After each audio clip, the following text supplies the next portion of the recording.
Hi,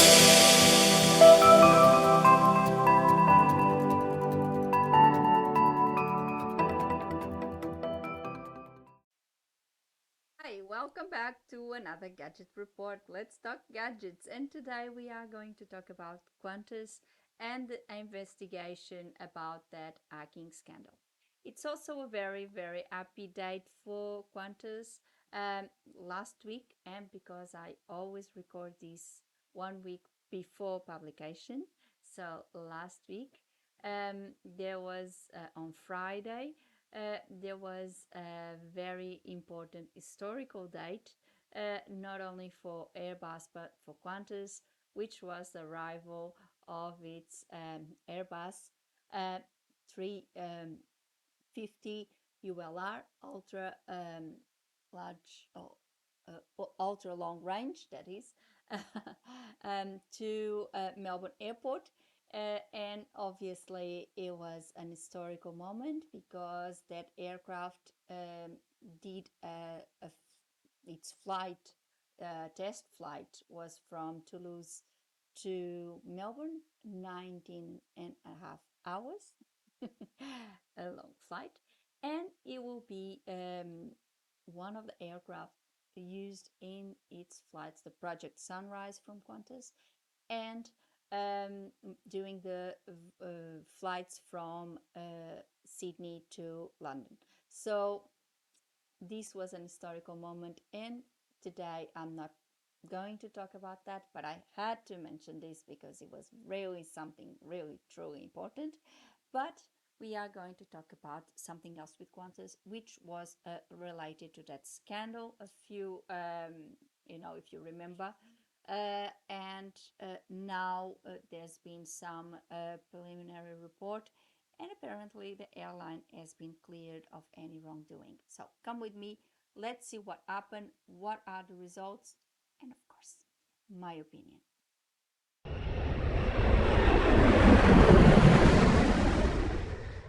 Let's talk about this issue with Qantas that has now been cleared of any wrongdoing in regards to that cyber attack. So to put it a little bit in perspective, so to freshen up your mind about what was all this, what was this about.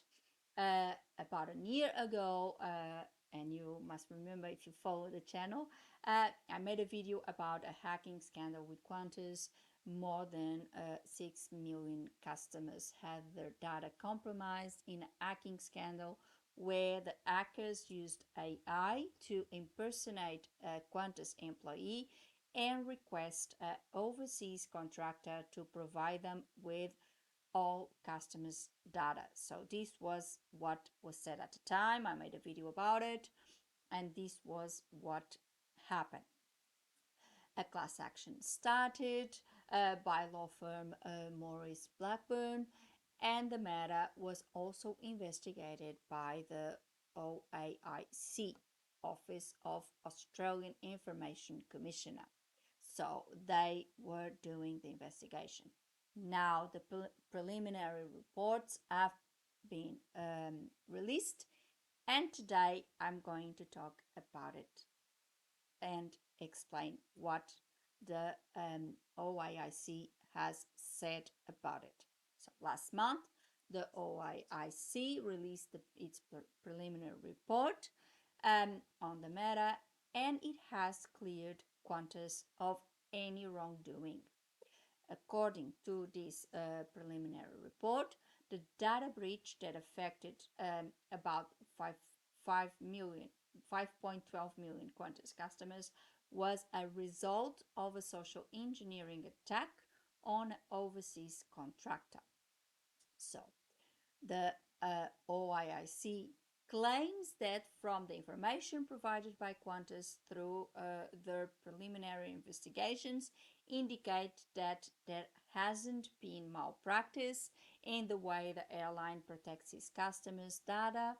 The report says that there is no likelihood that Qantas has failed to take reasonable steps to protect its customers' data or ensure that its overseas contractor complied with the Australian Privacy Principles, APPs. Well, this is just a preliminary report, and it says that the AIC had not conducted a commissioner-initiated investigation and has that it's open to the Commission to initiate an investigation of Qantas on these matters should they think fit. So the preliminary report is very thorough and says that Qantas had performed all adequate training for its overseas call centers. It also says that the airline requires the contractors' employees to undertake regular cybersecurity training, including awareness of these type of data breaches and phishing and social engineering attacks. So this is what the report says. It seems like they believe Qantas has done everything they could to protect their customers' data. So how did this happen? And this is my personal opinion on this. Well, I have to say I am still very critical of the way this was handled. I can't get past the fact that the hackers used AI to impersonate a Qantas employee and request all this information to the call center overseas without a cross-check or a second approval. It doesn't make sense to me. I would say such a request would need an approval from a team leader or some other person with a supervising capacity. This is my personal opinion.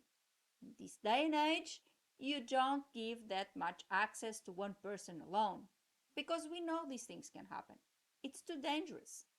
While we are advised to set our 2FA account, our 2FA, two-factor verification in our accounts for safety, big companies like Qantas have one person with the power to request access to all the company's records, just like that. Well, I'm very critical of this, and this is what I've said from the start. And again, we had another instance where Origin, another company, and I said on my previous video that Qantas was not the first one to have something like this happen, and it wouldn't be the last. And Bob's your uncle, here we have it. Recently, last week as well, was Origin. And I'm saying that last week because I record my videos 1 week before they get published. So you now are watching this is not last week, it was 2 weeks ago. So this is something that I cannot really understand.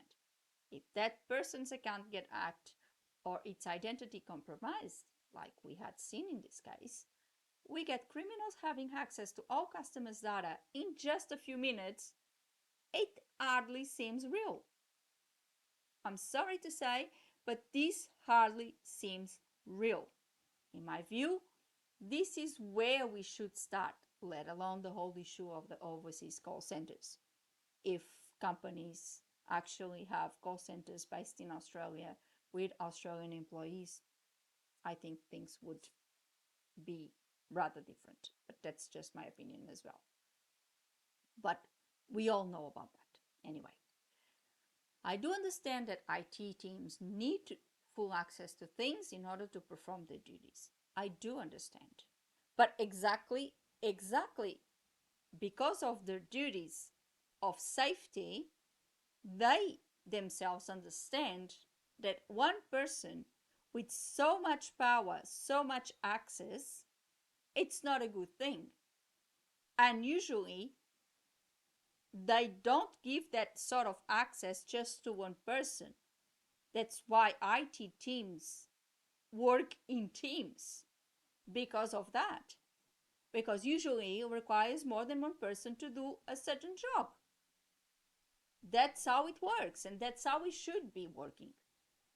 I don't understand, and obviously Qantas was cleared of any malpractice on this occasion by this preliminary report, but I cannot stop asking these questions.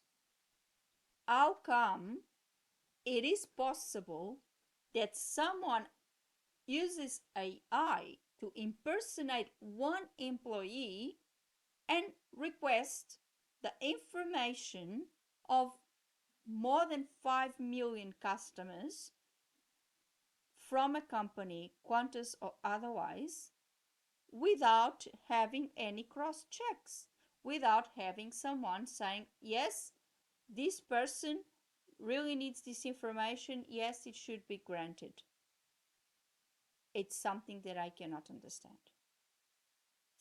And maybe if we start looking to these things this way, we can avoid a lot of things.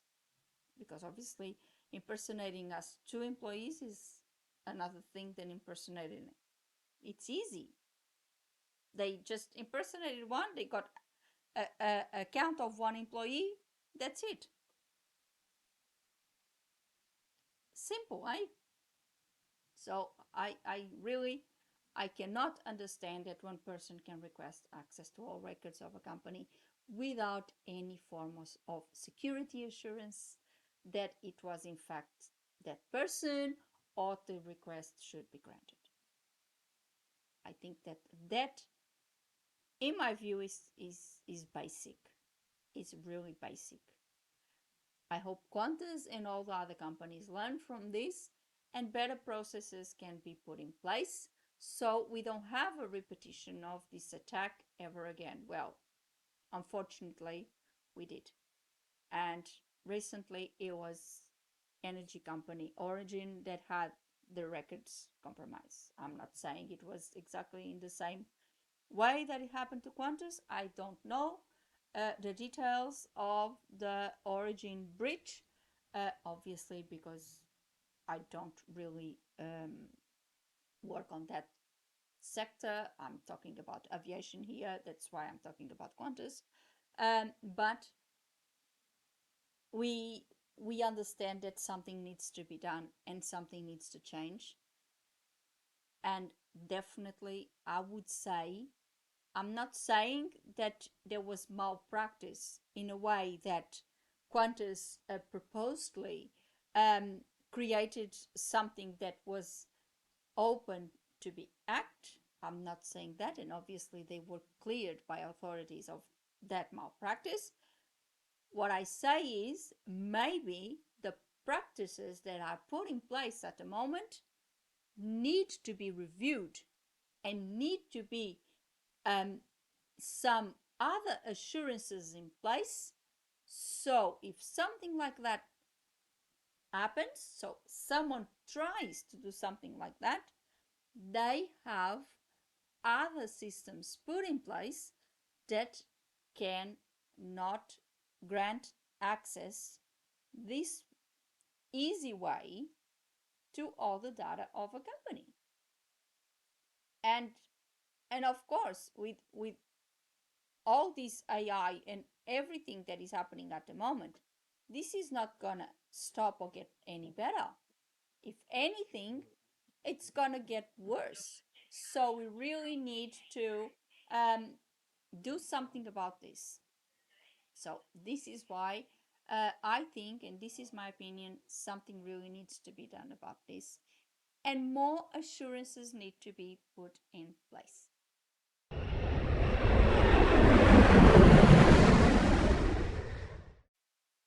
So for today, I hope you like this video today, and I hope that um, you know you really understood. Obviously, you did, but I hope companies really look at this topic and there is a collective effort to protect companies and protect the data of uh, customers of those companies, customers, employees, anything. Everything today is about data. Companies have data of their employees, data of their customers, data of their suppliers, uh, it is a world of data, and um, they have the duty of protecting the data of they collect. And we are not going to go anywhere with this. We are not going to get any better with this. We know that. We know that AI is here to stay, and it's making a lot of damage everywhere. So we need to really start looking at things and start protecting ourselves against all of this. And I think the companies like Qantas, and all companies, this is not just a Qantas problem. Qantas was a victim as much as anyone else, as much as their customers. They were a victim of this problem, of these criminals.